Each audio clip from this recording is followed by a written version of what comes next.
semana no voy a poder hacer, entonces conversé con Ana Lucía, ¿no? Y eh, eh, propuso este día, así es que estoy bastante agradecida con ustedes. Bueno, el día de hoy vamos a tocar, revisar el tema sobre diabetes mellitus en niños. La diabetes mellitus es una patología que no es tan frecuente en la edad pediátrica, pero como siempre les digo, ¿no? No sé, lo que no sabemos no lo podemos diagnosticar, ¿no? Entonces, por lo menos tenemos que tener nociones para nosotros hacer el diagnóstico. Como pediatras, nosotros vamos a llegar hasta el diagnóstico y probablemente el manejo, si es que hay un especialista, debe ser por el endocrinólogo o el endocrinólogo pediatra, si es que hubiere, ¿no? Pero si ustedes están en las zonas altas, entonces muchas veces hasta incluso van a tener que dar los tratamientos, ¿no? Pero se va a necesitar más exámenes, entonces lo más probable es que cuando ustedes estén en su serum, en zonas alejadas, tengan que derivarlo a este niño, ¿no? Porque hay que hacer más estudios, hay que darle su tratamiento. Ustedes, es un tratamiento, no es tan común ni tan fácil, y se tiene que llegar después de varias administraciones de su terapia, hay que escoger, graduar, aumentar, disminuir, ¿no? O sea, este es el gran desafío para el endocrinólogo, ¿no? La siguiente, por favor. Entonces, vamos a ver cuáles van a ser nuestro objetivo, como les dije. El concepto, la fisiopatología, el cuadro clínico, que es lo más importante, cómo yo voy a sospechar en un niño, ¿no? Los exámenes auxiliares que debemos de pedir y el tratamiento. La siguiente. Aquí está la bibliografía, siempre el Nelson, ese es nuestro libro base y el resto ya se puede revisar otros libros o el Up to Date. La siguiente. Bueno, vamos a empezar diciendo, ¿no? Que esta enfermedad es tan antigua, imagínense, antes en los años 1550, los egipcios ya tallado en sus jeroglifos, ¿no? Donde ellos hacían. Entonces ya es tan antigua y muchos años que ya se conoce esta enfermedad, ¿no? Y precisamente los griegos le dieron el nombre de diabetes, porque significa diabetes pasar a través de un sifón, seguramente como me imagino que veían a un paciente que orinaba tanto, ¿no? Una persona, ¿no? Y mellitus dice dulce como la miel, porque si uno quiere ver si es diabético, antiguamente probaban la orina, ¿no? Entonces, si era dulce, entonces lo encasillaban ya con este nombre, ¿no? La siguiente. Entonces, aquí solamente para decirles que a partir de la quinta semana, de la base de la unión del estómago aparece las yemas, ¿no? Yema dorsal, yema ventral, y después rotan y se forman, ¿no? La cabeza, el cuerpo y la cola del páncreas, ¿no? La siguiente. Ahora también vamos a ver dónde está ubicada, ¿no? La ubicación es por detrás del estómago, la cabeza, el cuerpo están en el espacio retroperitoneal. La siguiente. Esto vamos a ver, es muy importante, ¿no? Vamos a ver que el páncreas cumple doble función, ¿no? Exócrina y endocrina, ¿no? Ustedes van a ver que los acinos pancreáticos son precisamente, ahí están, los acinos pancreáticos, ellos van a ser la parte, que se comporta como, o sea, el páncreas es una glándula mixta, ¿no?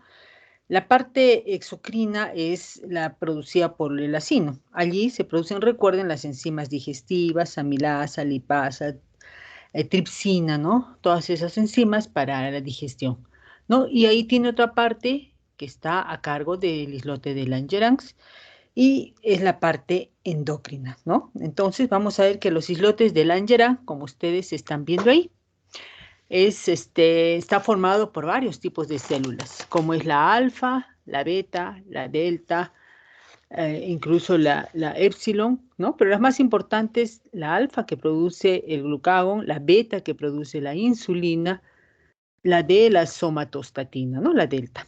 La siguiente. Ya, y esto también es importante, ¿no? Recuerden que la insulina es una proteína, ¿no? Es una hormona porque viaja a través del torrente sanguíneo, ¿no? Y precisamente las células tienen un receptor para la insulina, que es el con la subunidad alfa y la subunidad beta. Entonces, al acoplarse a la subunidad alfa, entonces produce toda una reacción, ¿no? A nivel de las enzimas. ¿Y qué hace? Permite que la glucosa ingrese, ¿no? Si no hay insulina, no habría capacidad de que nuestras células, y es lo que pasa en la diabetes, ingrese la glucosa, ¿no? Y no solamente interviene en esto, sino también hay la fosforilación de las enzimas, lo que permite que haya síntesis proteica, síntesis de grasa, ya hablamos de síntesis de la glucosa, y también del crecimiento y expresión, ¿no? O sea, que vaya creciendo el paciente. La siguiente.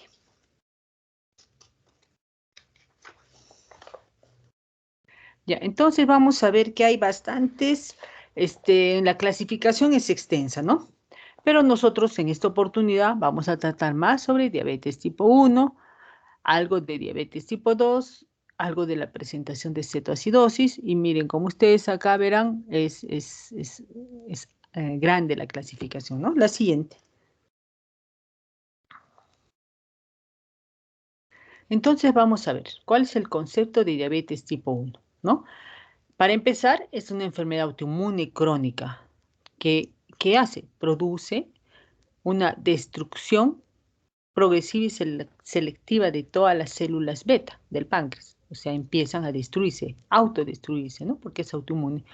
¿Y qué hace esto? Al no haber las células beta, poco a poco van eliminándose las células y ustedes saben que las células beta son las productoras de insulina y como consecuencia va a haber una alteración a nivel de metabolismo de los diferentes, empezaremos con los hidratos de carbono, también las grasas y las proteínas, ¿no? Entonces recuerden, es una enfermedad autoinmune crónica y hay una destrucción progresiva de las células beta. La siguiente.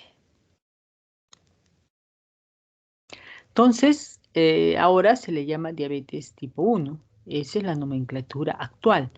Anteriormente le decían insulino dependiente o la juvenil. La siguiente. Pero ahora es diabetes mellitus tipo 1. Entonces vamos a ver, ¿en qué edades se está presentando? Generalmente de 7 a 15 años y cada vez se presentan en edades más cortas, ¿no? Y hay siempre, dice que hay la predisposición, ¿no? Pacientes que tienen que tener antígenos de histocompatibilidad y también puede ser que hayan estado en contacto con infecciones víricas. Yo recuerdo mucho y les cuento de una niña que era de padre americano y madre peruana. Yo siempre la miraba, la niñita, ¿no? Y digamos más o menos en tiempo, ¿no? En no, septiembre, octubre la mamá me llama y me dice que la vea y tenía, le había salido unas lesiones como ampollitas en las manos y le reviso los piececitos, también tenía y en la boquita también. Entonces se trataba de un síndrome pie-mano-boca producido por el virus Coxsackie. Y miren aquí, las infecciones víricas a la cabeza el virus Coxsackie, ¿no? Y esta niñita, o sea, pasó, le dije que era un virus, que iba a pasar, la chiquita estaba bien, y de pronto me llama como digamos en marzo más o menos sería, en verano fue, y me dice que su hijita no la notaba bien, que la notaba que cada vez comía más, cada vez orinaba más y tomaba mucha agua. ¡Ay, Dios mío! Entonces le dije, ¿sabe qué, señora? Hay que hacerle una glucosa, hágale. Le hace la glucosa y estaba en 250 al azar. Entonces la mandé donde la endocrinóloga pediatra, le hicieron toda la evaluación y efectivamente fue una diabetes tipo 1, ¿no? Con tratamiento, con insulina y actualmente regresó a Estados Unidos y allá está tratándose, ¿no? Pero era una niñita que era bien controlada. Su peso, talla, iba dentro de lo normal, ¿no? Pero para que ustedes vean que cualquier virus podría producir, ¿no? Si es que tú tienes siempre la predisposición a hacerlo, ¿no? Coxsackie, citomegalovirus, rubiola, parotiritis, hasta varicela puede dar. y los meses más frecuentes en otoño o invierno, ¿no? Alimentación también con la leche de vaca, dice que las, este, las proteínas son más pesadas y podrían ser, ¿no? También hay citotóxicos que atacan directamente a la célula, ¿no? Entre ellos el aloxano, la pentamidina, el Bacor, la streptozotocina, cualquiera de ellos, ¿no? Pero no se usan. Y también recuerden que se asocia a autoanticuerpos. La siguiente. Ya. Entonces, este es un resumen, ¿no? Virus, factores ambientales, antígenos, histocompatibilidad, produce un proceso autoinmune, se destruyen las células beta y nos va a dar una DM1, ¿no? Una diabetes mellitus. La siguiente. Entonces, acá, nuevamente, tiene que haber la predisposición genética, factores ambientales, inician los procesos autoinmunes contra los histotes de Langerhans, ataque de las células beta en forma progresiva. ¿Y qué dice? Que cuando aproximadamente el 80-90% es destruida de las células, aparece la sintomatología en el niño, ¿no? La siguiente. Ya, esto es importante, ¿no? Este es como una historia natural de la diabetes tipo 1, ¿no? A ver, miren el número 1, este está en el Nelson, ¿no? Ahí lo van a tener. Siempre empieza con los factores precipitantes, ¿no? Incluso dice que podría producirse hasta en el periodo intrauterino, ¿no?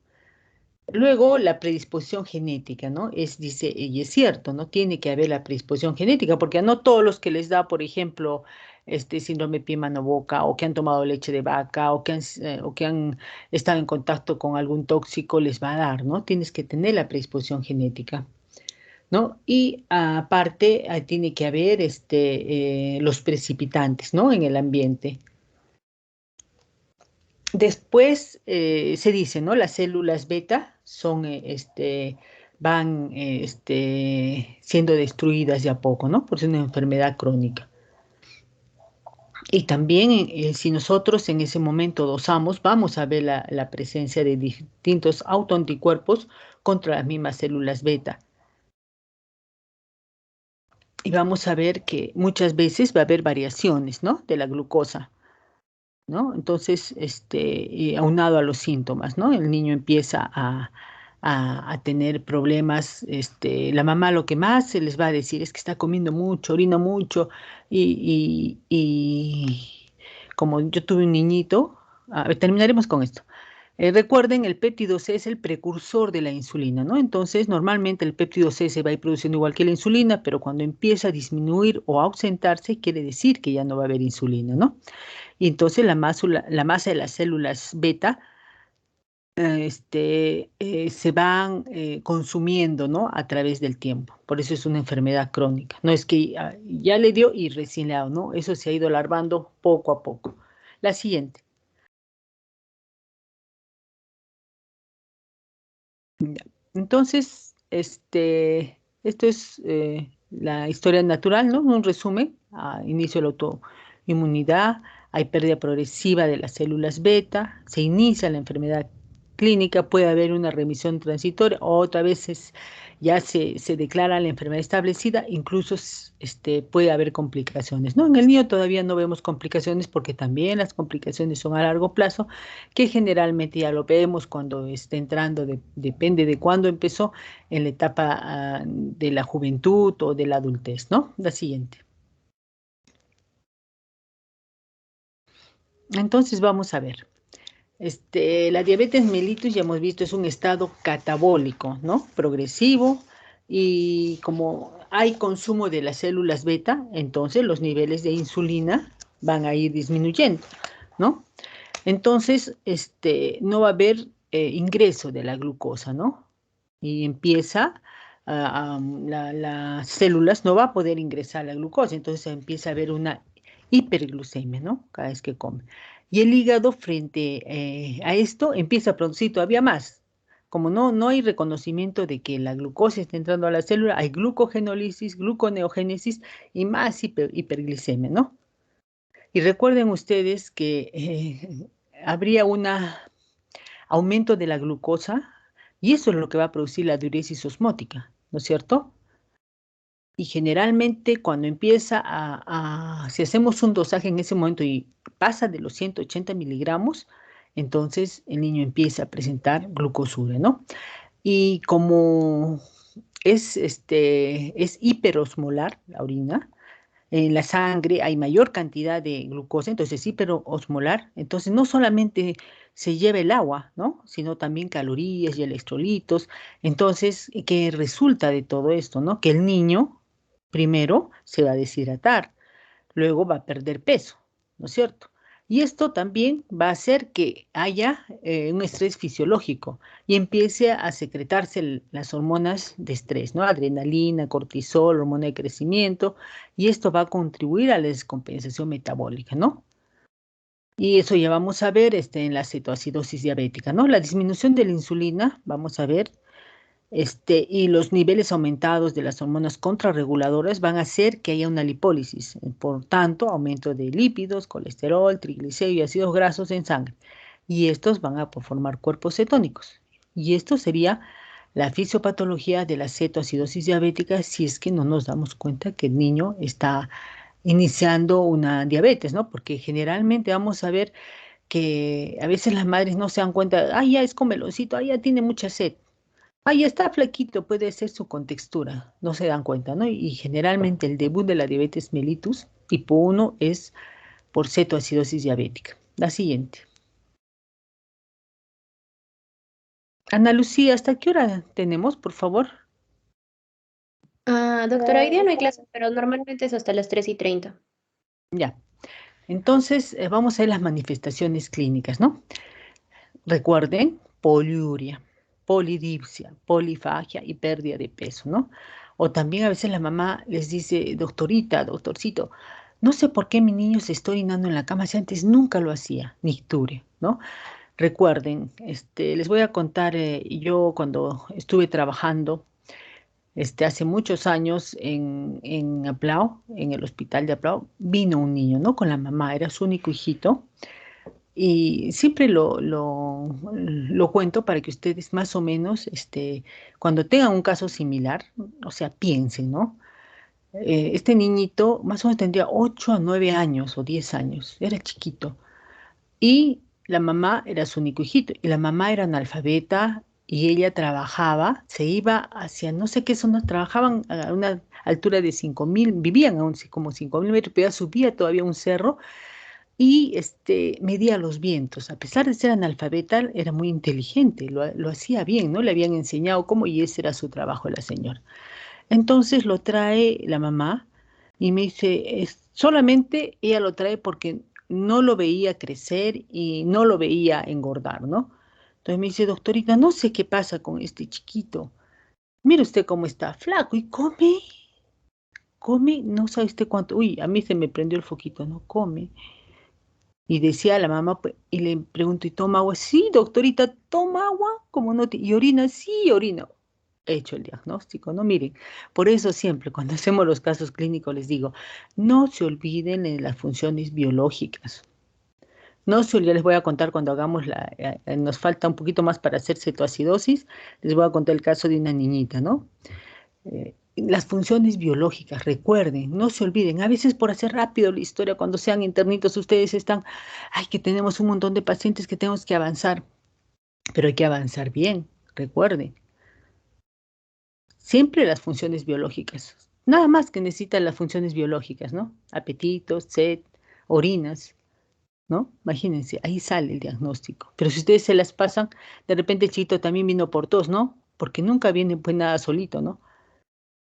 De repente tosiendo, ah, ya le dan su jarabito para la tos, ya regresa, de repente Chito regresa y era toda una diabetes. Recuerde, poliuria, polidipsia, polifagia, nicturia, y acuérdense del niñito, ¿no? Como dicen los arequipeños, este niño come tanto, pero es un cuerpo mal agradecido, ¿no? Las señoras antiguas decían eso, porque habían niños con contextura delgada.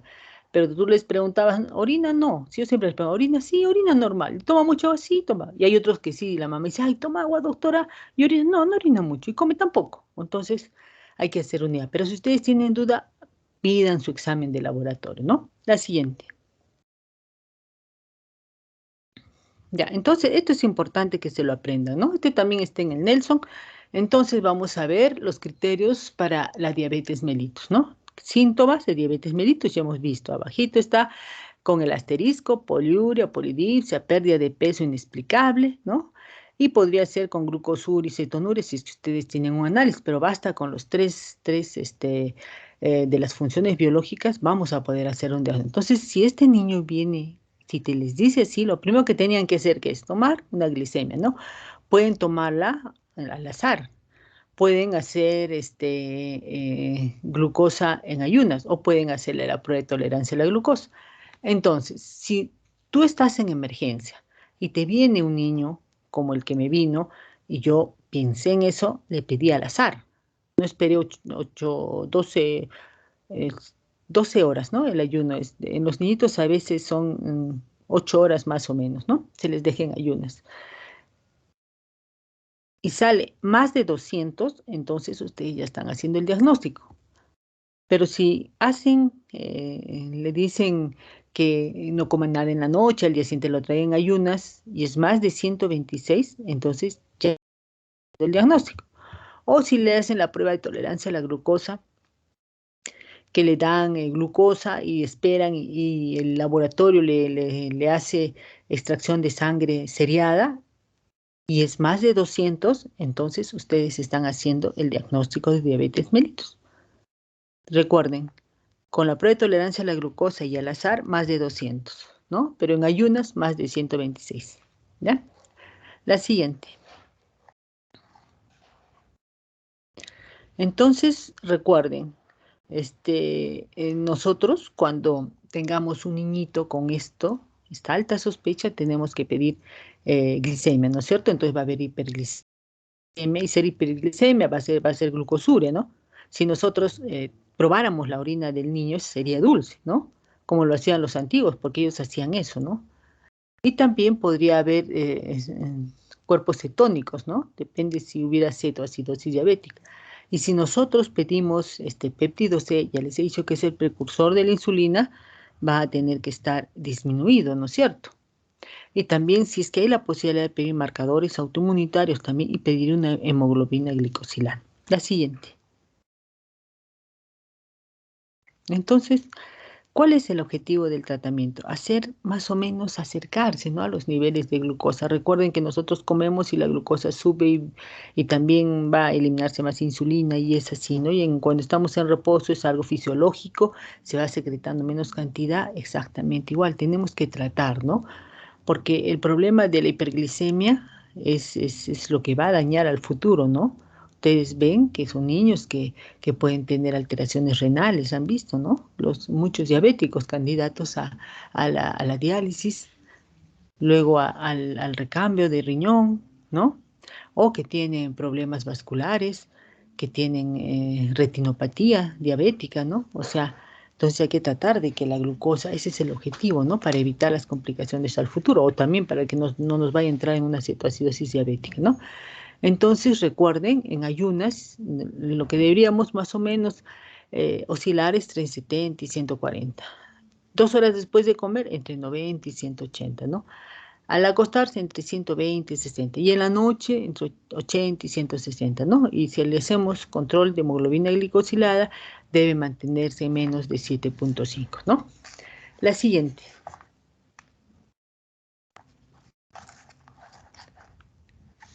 Ya. Entonces ya saben, con esto hay que hacer el monitoreo, ¿no? El problema de los chiquitos que les andan punzando para hacer el hemoglucotés, ¿no? Una gotita, pero de todas maneras ellos se tornan desesperados. Es todo un problema un niño para la familia, para el niño, ¿no? Hay que estarlos, ¿no? Imagínense antes de las comidas, después de las comidas, al acostarse, si hace mucho ejercicio, si, por ejemplo, sospecha que está muy somnoliento, de repente la glucosa se le baja, o si se ha ido a una fiesta, ¿no? Imagínense, el niñito es de los dulces, ¿no? Ustedes ven, le encanta comer dulce, le encanta comer tortas, bueno, como algunos de nosotros igual, ¿no? Pero a ellos les encanta, pueden estar comiendo todo el día dulces. Imagínense cuando un niño va a una fiesta, qué frustrante debe ser, ¿no? Esta mamá me contaba, esta mamá que su hijita ahora está en Estados Unidos, me contaba, me decía, doctora, me duele el corazón, pero ella quiere ir y la llevo, ¿no? Entonces le permito que coma un poco, ella ya sabe, y ya le pone después su insulina, le pone antes, tenía que estar viendo, ¿no? La siguiente. O sea, esto es un trabajo muy arduo para toda la familia, ¿no? Entonces, ustedes saben que si la diabetes mellitus tipo 1 hay destrucción de las células beta. Las células beta son productoras de insulina, entonces, ¿nuestro tratamiento cuál será? Insulina, ¿no es cierto? Entonces, vamos a ver en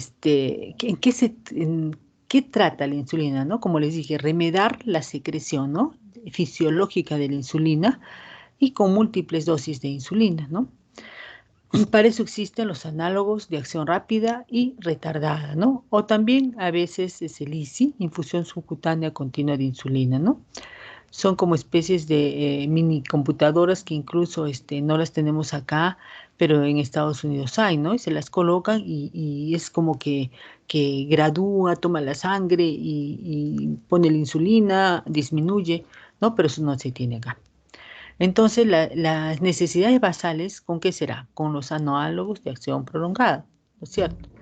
Y la ingesta va a ser con los análogos de acción rápida, ¿no? O los bolos de insulina cuando es en la infusión subcutánea continua de insulina. La siguiente.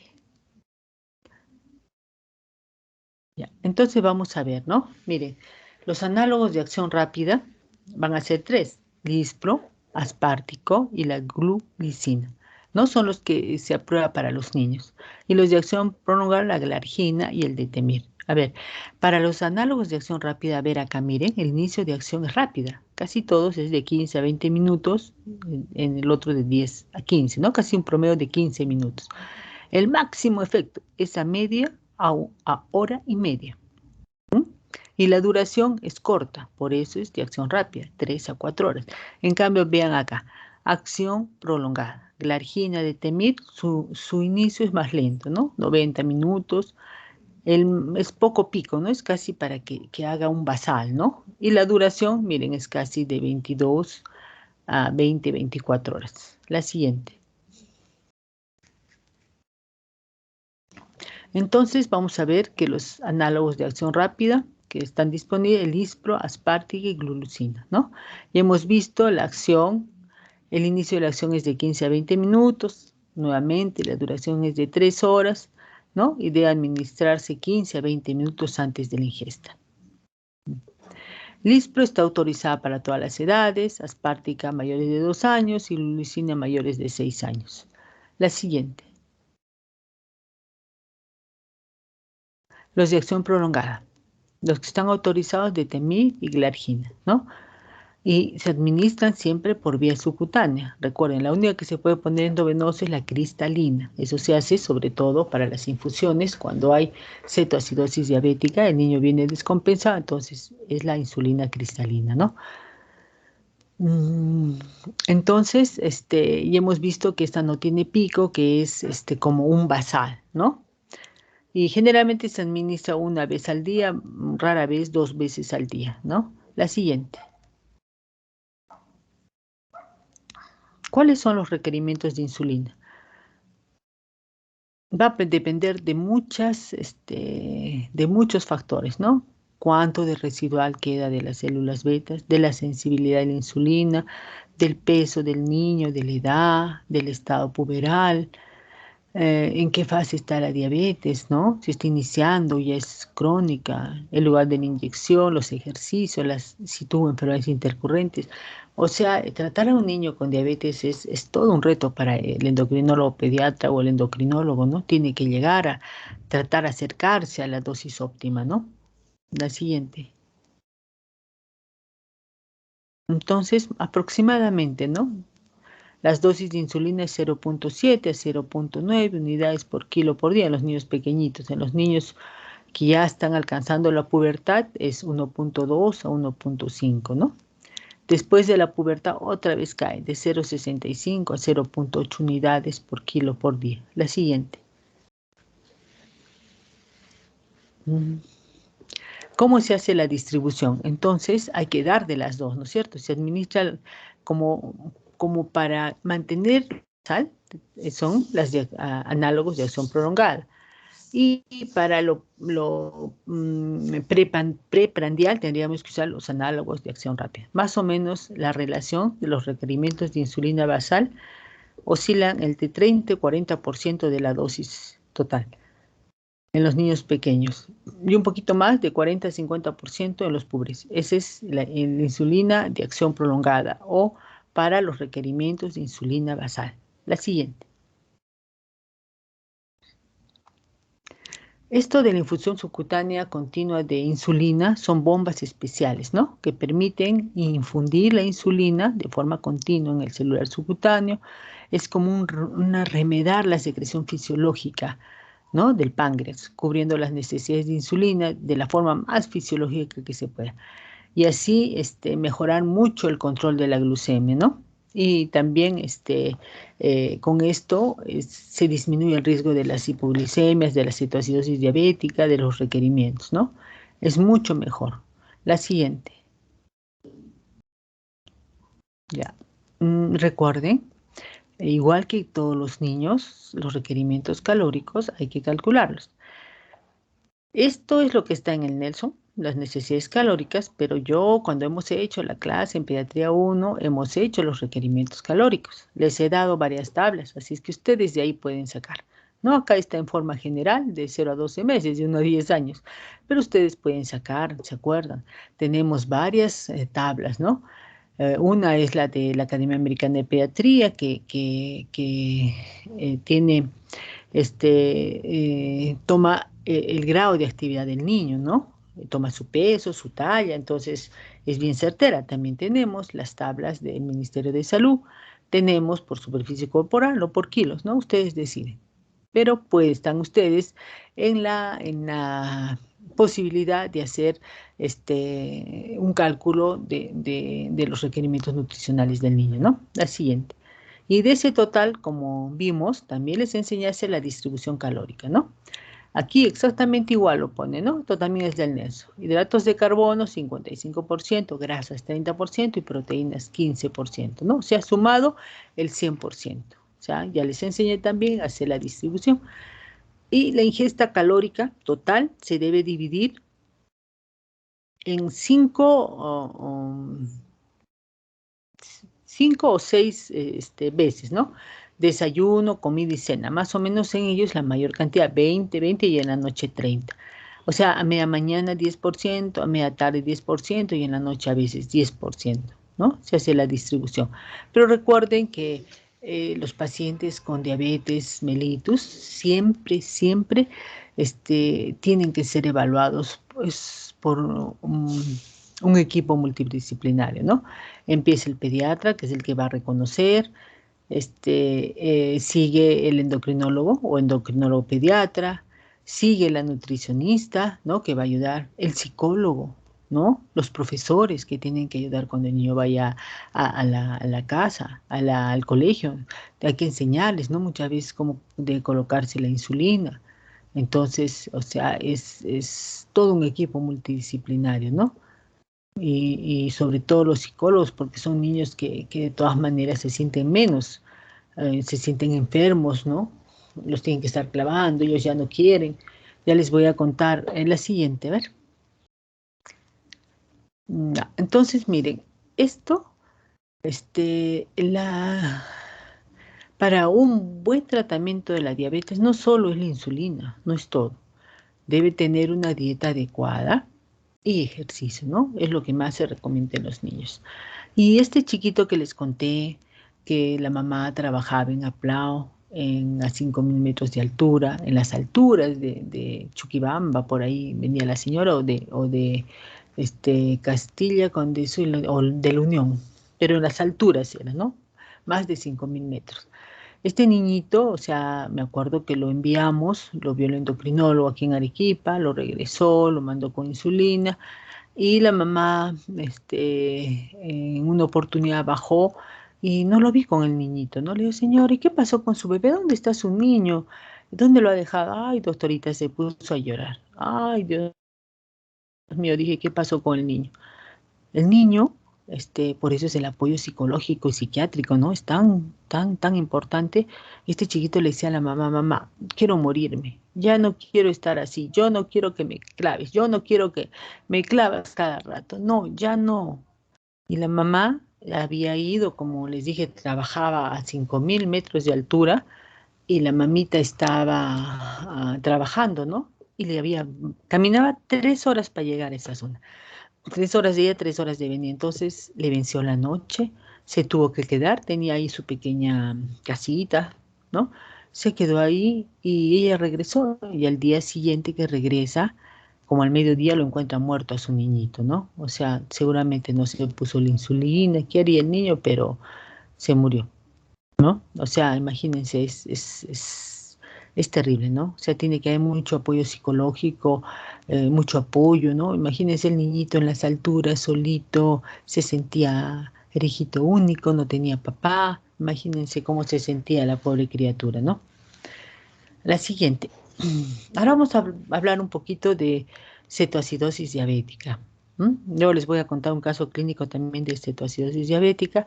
Recuerden que son insulinas más de 200, 300, 400 vienen los niños, ¿no? Pero no solo con eso, con la insulina alta, con la glucosa alta, sino con cetonemia, cetonuria, y nosotros a estos niños que encontramos la glucosa muy alta o que tienen aliento cetónico o tienen un poco de letargo, entonces tenemos que hacerle un AGA, ¿no es cierto? Y ahí vamos a ver que el pH va a ir disminuyendo y el bicarbonato también. La siguiente. Entonces aquí, ¿no? Esto también es del Nelson, ¿no? El pH, recuerden, la situación puede ser normal, leve, moderada, de acuerdo a lo que salga, ¿no? El pH o lo que encuentren en la clínica. La siguiente. Entonces, ¿por qué se produce, no? Y como les he dicho, muchos niños vienen porque a veces nadie los diagnostica, ¿no? Si a mí, por ejemplo, si este niñito, ¿no? Me ha dicho, doctorita, ¿por qué no está subiendo de peso? Ah, señora, seguramente pues le falta vitaminas. Le voy a dar vitaminas, ¿no? Le voy a dar hierro, de repente falta hierro, le voy a dar sus multivitamínicos, le va usted a dar, le doy su dieta, todo. De repente, ¿no? Si es que está flaquito, pues, está de bajo peso. Si yo no veo el otro lado, ¿no? La poliuria, la polidipsia, ¿no? Entonces, siempre tenemos que ser como Sherlock Holmes, ¿no? Buscar ahí, atar cabitos, buscar, ¿no? Entonces vamos a ver que la cetoacidosis diabética precisamente se produce cuando hay déficit de insulina. Ya hemos visto, ¿no es cierto? Hay una glucogenólisis y gluconeogénesis hepática, ¿no? Entonces aumenta más glucosa, la glucosa no es absorbida por la célula, entonces hay hiperglicemia y hemos visto, hay hiperosmolaridad por la gran cantidad de glucosa que hay, se estimula la diuresis por más de 180 y esto hace que el niño empiece a orinar, y hemos dicho al orinar se va a deshidratar y también con esto se lleva las sustancias nutritivas, las vitaminas, ¿no? Y el niño cuando se empieza a deshidratar puede venir en hipovolemia, incluso con shock, ¿no? Y por el otro lado, se estimula la lipólisis, ¿no? La cetogénesis a hipers. ¿Por qué? Porque hay gran cantidad de lípidos, entonces hay lipólisis y va a haber aumento de los cuerpos cetónicos y esto va a hacer que haya una acidosis metabólica. La siguiente. Entonces, ¿qué factores desencadenantes? Puede haber infecciones. Antes le voy a contar, antes de tocar esto, yo estaba de guardia hace años también, les hablo más o menos en el tiempo de,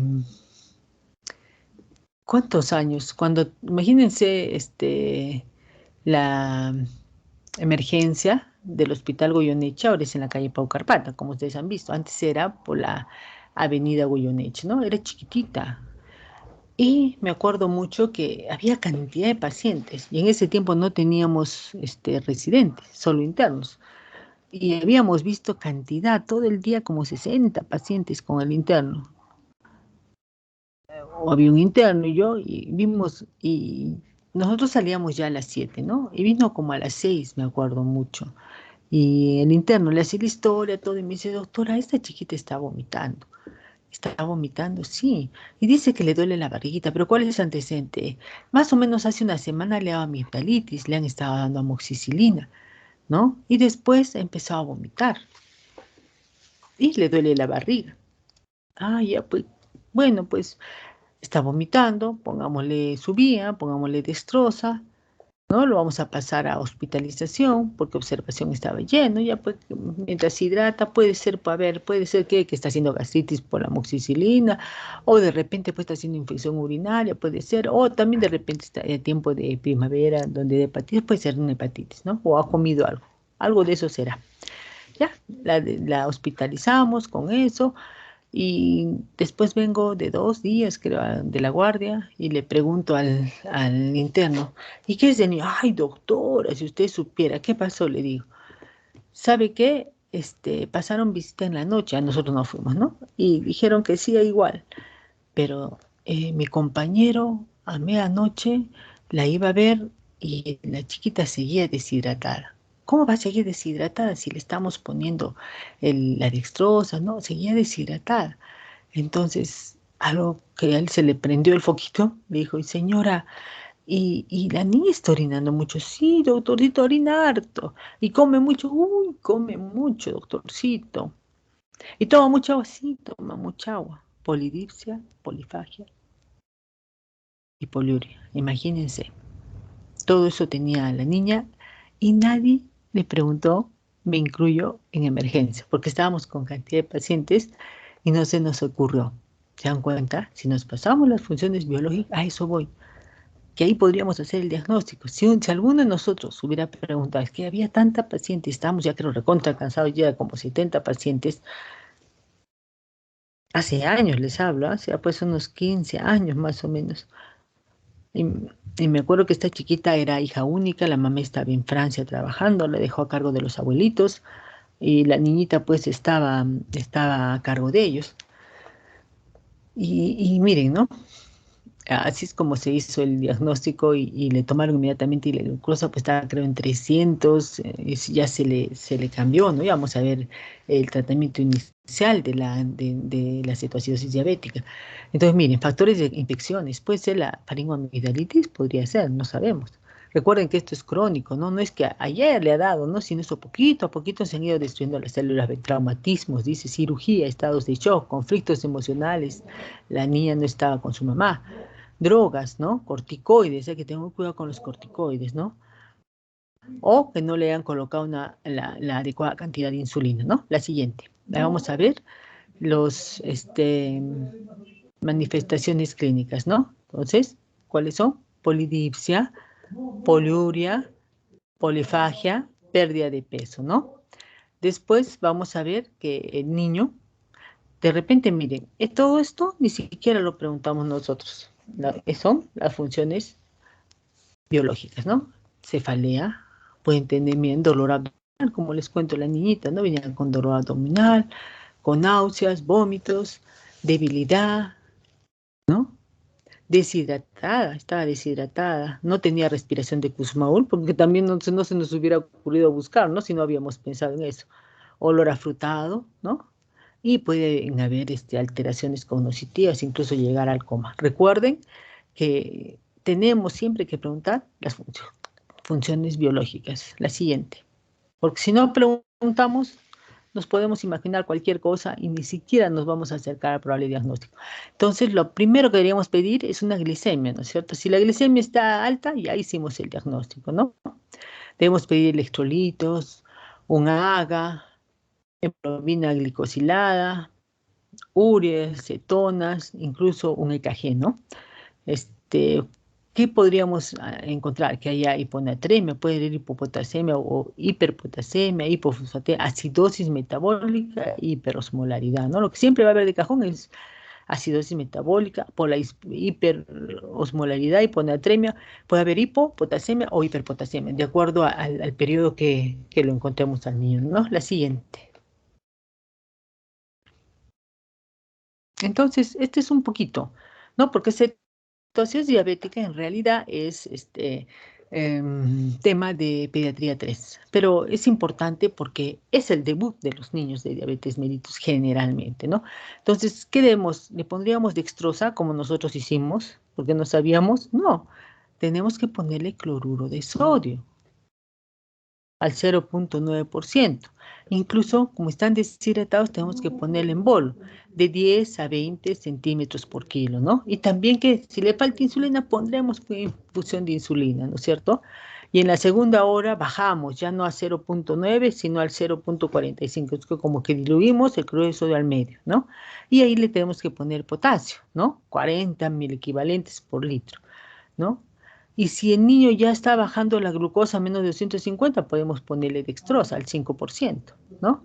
Entonces es todo un proceso, ¿no? Pero yo me quedo bien tranquila con que ustedes recuerden que para la cetoacidosis diabética nosotros tenemos que colocar cloruro de sodio. Recuerden, no dextrosa, cloruro de sodio, resucitación hídrica e insulina, ¿no? Ya, muy bien. La siguiente. Ya, ahora vamos a ver un poco de, todavía tenemos tiempo, ¿no? Ya vamos a terminar. Sí, Diabetes mellitus tipo 2. Ya, vamos a ver. Generalmente esto no es tan frecuente en el niño pequeño, sino aparece a partir de los 10 años, 11 años, ¿no? Y tiene mucha relación con nuestros niños que están gorditos, ¿no? Entonces, por eso hoy en día tenemos que tener mucho cuidado. Recuerden, el carnet de vacunas, las curvas de crecimiento, no debemos de hacer que los niños pasen del percentil más 2. Tenemos que estar atrás de las mamás, señora, por favor, tiene que cambiar los hábitos. Yo he visto las mamás que les dan papas fritas, les dan todo frito, ¿no? Le digo, pero ¿qué están haciendo con su niño, no? Imagínense. De repente no es predispuesto a la diabetes, pero sí a la obesidad, ¿no? Porque no todos los gorditos son diabéticos, pero no es bueno, ¿no? Que un niño esté obeso porque tiene problemas cardíacos, tiene problemas en las articulaciones, tiene problemas psicológicos, ¿no? O sea, para nada, nada bueno es la suba de peso en un niño, ¿no? Por ser tan pequeñito todavía. Ya, la siguiente. Entonces, nosotros ya sabemos que esto es desconocido, hay resistencia a la insulina, ¿no? Y recuerden, cuando hay resistencia a la insulina va a haber hiperinsulinemia, ¿no? Y entonces hay que tener cuidado cuando nosotros hacemos el estudio y en un niño encontramos hipertensión, tenemos que hacerle el estudio, ¿no? O en una niñita, por ejemplo, que les diga que tiene irregularidades en el ciclo menstrual, que usted le hace una ecografía y encuentran ovarios poliquísticos, hay que pensar, no está de más hacerle su glucosa inicial, ¿no? Ya si hay más sospecha, ya todo el resto de la batería para descartar diabetes mellitus, ¿no? La siguiente. Entonces, recuerden, y no se olviden la cantosis nigricans, ¿no? La cantosis nigricans, ustedes saben. A ver, la siguiente creo que está por acá. La anterior. Sigamos, a ver. Ya. Entonces, esta es la historia natural, ¿no? Más o menos. No, la siguiente. La historia natural, ¿no? De la diabetes mellitus, ¿no? Entonces, siempre hay factores de riesgo, ¿no? Genética, sedentarismo, obesidad, malos hábitos alimenticios. O sea, una persona que come demasiado dulce o come demasiado carbohidrato está en predisposición, ¿no es cierto? Y si tiene genética, peor todavía. Y si no le gusta moverse, está sentadito, no quiere caminar, imagínense. Entonces, eso es unos factores de riesgo, no siempre la genética, ¿no? Va a haber resistencia a la insulina y hay hiperinsulinemia compensatoria, ¿no? Muchas veces ya se agotan las células beta y puede haber deficiencia relativa de insulina, ¿no? Y también puede haber, las células beta se van agotando, ¿no? Y esa es la historia natural de la diabetes tipo 2. La siguiente.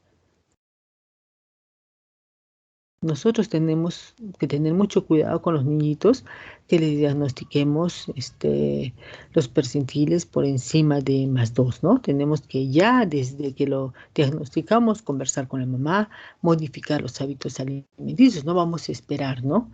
como hace poco vi un chiquito que pesaba 30 kilos y tenía 3 años y medio. 30 kilos. Señora, le digo, "Ay, doctorita, es que lo trajo para que lo revise. Es que no lo he revisado todo el tiempo de la pandemia. Y revisé el carnet y antes de la pandemia su peso estaba ideal. Durante la pandemia se ha disparado así. No les miento que la curva era así y era como un pico que se había disparado hacia arriba. Y la señora era enfermera, ¿no? Estaba trabajando en COVID. Dice, yo lo dejo con la abuelita, no sé qué le dará. Pero mamita, cuando tú estás, tienes que ver. Entonces, pero no tenía, le pregunté, ¿no? Si tenía polidipsia, polifagia, poliuria, me dijo que no. Que le gustaba comer, sí, pero que no tenía, no orinaba mucho, pero de todas maneras le pedí toda su batería y la mandé donde el endocrinólogo pediatra, ¿no?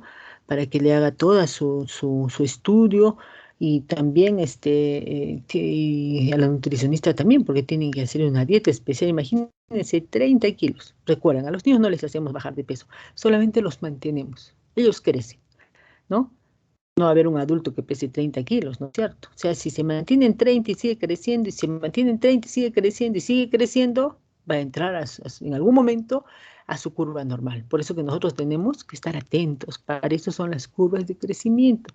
¿Por qué? Porque dice que las células, cuando son chiquititos, como que les gusta comer. O sea, es una especie de se quedan así, ¿no? Que les venga más glucosa, que venga eso intracelular. Entonces, se queda con eso la célula, ¿no? Entonces, es difícil luego hacerlos bajar a los niños, ¿no? Eso nos decía en un congreso de pediatría de nutrición. Yo me quedé asombrada, pero decían que sí se comportaban las células grasas. Ya. Entonces, en los aspectos clínicos, recuerde, es de inicio insidioso. No es que ayer el chiquito recién le ha dado la diabetes, no, es crónico, ¿no es cierto? Es una enfermedad catabólica crónica. A través del tiempo se van destruyendo, en el caso de la diabetes tipo 1, las células beta. En este caso, tiene que tener una predisposición genética, ¿no? Muchas veces tiene los antecedentes de los padres, de los tíos o de los hermanos, ¿no? Y va alarvándose en forma insidiosa. Entonces, tenemos que tener mucho cuidado con la ganancia de peso excesiva, ¿no? Los niños vienen obesos. Imagínense, antes decían, ay, qué lindo, gordito, entre más gordito mejor. No, ahora no. Queremos niños magros, que estén en la línea, en la media, ¿no? En el cero, ahí, que se fluctúen ahí, arriba, abajo, que ni bajen de -2, ni suban de +2, ¿no? Por eso hay que estar con las mamás, ¿no? Entonces, eso si ya sube a pesar de todo, de repente tiene alguna otra alteración, ¿no? Recuerden, el niño se va volviendo que no quiere asténico, que no quiere hacer, que no quiere jugar. Aquí puede o no haber poliuria, polidipsia, o no puede haber. Glucosuria podría haber, ¿ya? Cetonuria también. La cetoacidosis diabética es de presentación rara en este tipo de diabetes mellitus tipo 2, pero sí es generalmente el debut de la diabetes mellitus tipo 1. Recuerden, esto es más en los chiquitos grandes, ¿no? A partir de los 10, 11 años, adolescentes, ¿no? Recuerden siempre buscar los antecedentes familiares. Incluso hay toda una familia que son gorditos y todos son diabéticos y siguen comiendo lo mismo y son gorditos y el niñito también lo están haciendo gordito porque le empiezan a dar la misma comida que ellos comen, carbohidratos, grasas, ¿no? Frituras, que el pollo del Kentucky, que el chifa, y así los tienen a los niños, ¿no? A veces, como una profesora me contaba, no le miento, doctora, en las loncheras una cajita de jugo frugos. Eso tiene todo sintético. Una cajita de pudín de no sé qué. La otra, los chisitos o las papitas fritas. Imagínense, no había un pan con su queso, con su palta, no había un huevito, no había fruta, no había verduritas que le podía haber hecho, un pedacito de carne, ¿no? Algo así. No había nada de eso. Todo era empacado, ¿no? ¿Qué más? La acantosis pigmentaria, la acantosis nigrica, ¿no? A veces te dice, no sé qué tiene en el cuellito o en las axilas como chuñito, más oscuro, le raspo y no sale. Y esa es la acantosis nigrica. Recuerden, el péptido C, como hay insulina, generalmente está normal o puede estar alto. La siguiente. Ya nos falta poquito, ya vamos a 30. Eso es, ¿no? Van a ver, o sea, lo ven y como cosas negras acá, como que el chuñito, pues, como que no se hubiera lavado bien, como que estuviera cochinito. En las axilitas, busquen en el cuellito, ¿no? Si ven eso, si ven niñas con alteración en el ciclo menstrual, porque ya son adolescentes que están menstruando, o si le piden una ecografía y ven quistes, sospechen, ¿no? Si le toman presión y está alta, también tienen que sospechar. Pidan una glucosa, total, no está de más. En otros países se hace hemograma, hemoglobina, plaquetas, examen de orina, examen parasitológico, como un chequeo de rutina todos los años. Y acá a veces no tenemos eso. La siguiente. Entonces recuerden, ¿no? ¿Cuáles son los criterios? El sobrepeso, ¿no? Sáquenle masa, el índice de masa corporal, sáquenle el peso para la edad, ¿no? La talla para el peso para la talla. Si todo está alto, tienen que sospechar. Pregunten los antecedentes, ¿no? Familiares cercanos. Si son también, dicen que los antecedentes étnicos, raciales también, ¿no? Y si, como lo que hemos comentado, ¿no? Si ustedes hacen el examen, encuentran catosis pigmentarias, hipertensión, ovarios poliquísticos o alteraciones en los lípidos, o también pregúntenle, ¿no? Señora, cuando usted estuvo embarazada, le dio diabetes, porque hacen la diabetes gestacional a las mamás, ¿no? Siempre hay que preguntar todo eso. La siguiente. Entonces, recuerden, a todo gordito tenemos que estudiar, ¿no? La actividad física. Me acuerdo que fue un congreso y dijeron así, todo niño no debería de comer si es que no ha hecho una hora de ejercicio. Todo niño solo puede comer si ha hecho una hora de ejercicio.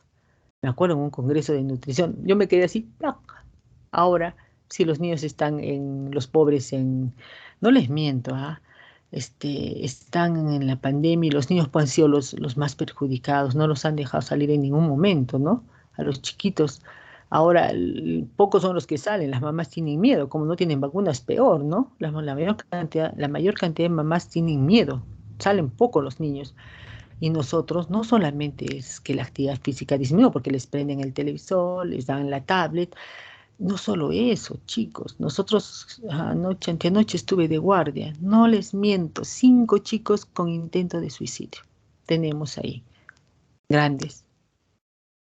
El último se ha tomado el veneno campeón que tiene carbamato. Ha estado en trauma shock porque estuvo grave, se le puso atropina, luego pasaron al otro lado, intoxicación atropínica, ahora ya está estable, pero 5 chicos en esta semana, ¿cómo la ven? Con intento de suicidio. O sea, no solo es esto, ¿no? Sino están ya su mente está, no sé, ¿no? Y como también todo lo que ha aumentado. En la mañana escuchaba las violaciones en las niñas, en este tiempo ha aumentado tanto. Imagínense todo lo que está pasando, ¿no? Y nosotros sí tenemos que estar ahí, ¿no? Nosotros si vemos que un niño, cuando ustedes estén de interno, van a ver, si vemos un niño que es atacado, es violentado, nosotros estamos en la obligación de hacer la denuncia.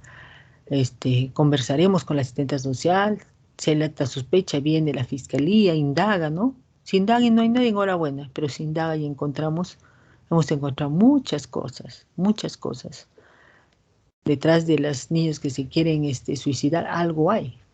Bueno, algunos son psiquiátricos, ¿no? Tenemos una chiquita que es psiquiátrica y ya la tercera vez que se ha intentado suicidar. Están con tratamiento psiquiátrico, pero ella sí es psiquiátrica, pero los otros no, son niños normales, ¿no? Entonces, imagínense, o sea, como les contaba este último niñito, ¿no? Dijo una enfermera con 30 kilos, imagínense, producto de la pandemia. Y los niñitos, ¿verdad? Están bien gorditos. La mayor parte los hemos visto bien gorditos, ¿no? Entonces recuerden recomendar la actividad física para todos. La siguiente. A ver, ya. Y las guías de nutrición, ¿no? Hay que mandarlos a la nutricionista porque a veces ni tiempo tenemos nosotros de hacer el requerimiento, ya todo esto la hace la nutricionista, pero si ustedes están solos tendrán que ayudar a la mamá. La siguiente. Recuerden, en la diabetes tipo 2 generalmente el tratamiento en los niños es dieta y ejercicios. Generalmente no se le da medicación, salvo que el endocrinólogo lo indique, y solo le podría indicar metformina, ¿no? En los niños grandes.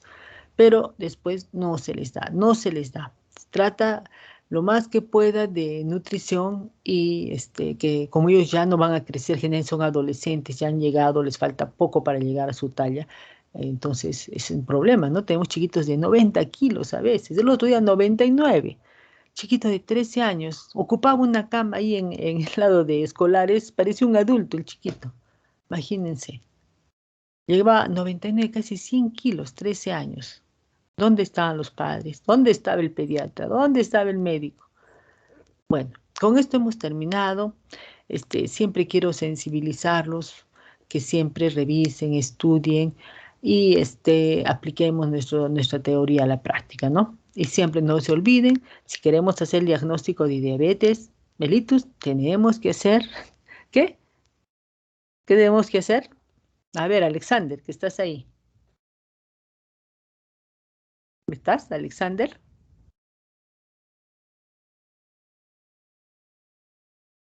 No está. Néstor.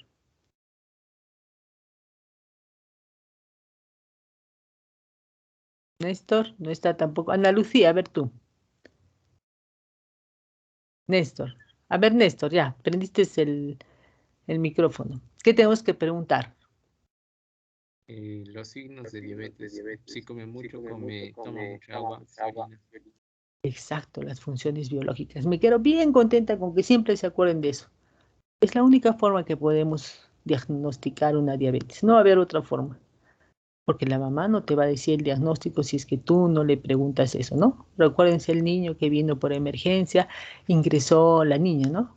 Como infección urinaria, probable gastritis, de repente pues hepatitis, ¿no? Y no era nada, era una cetoacidosis diabética que venía la niñita. Porque nadie, incluido yo, me incluyo, no le preguntamos, ¿no? Porque se decía tan rápido las historias van a ver en emergencia, ¿no? Pero en piso tenemos un poquito más de tiempo y el interno tiene que indagar mucho más, ¿no? Muy bien, nos quedamos hasta aquí. Buena suerte y muchas gracias nuevamente por ayudarme a adelantar la clase teórica. Hasta pronto. Gracias, doctora. Hasta luego, doctora. Gracias. Gracias, doctora.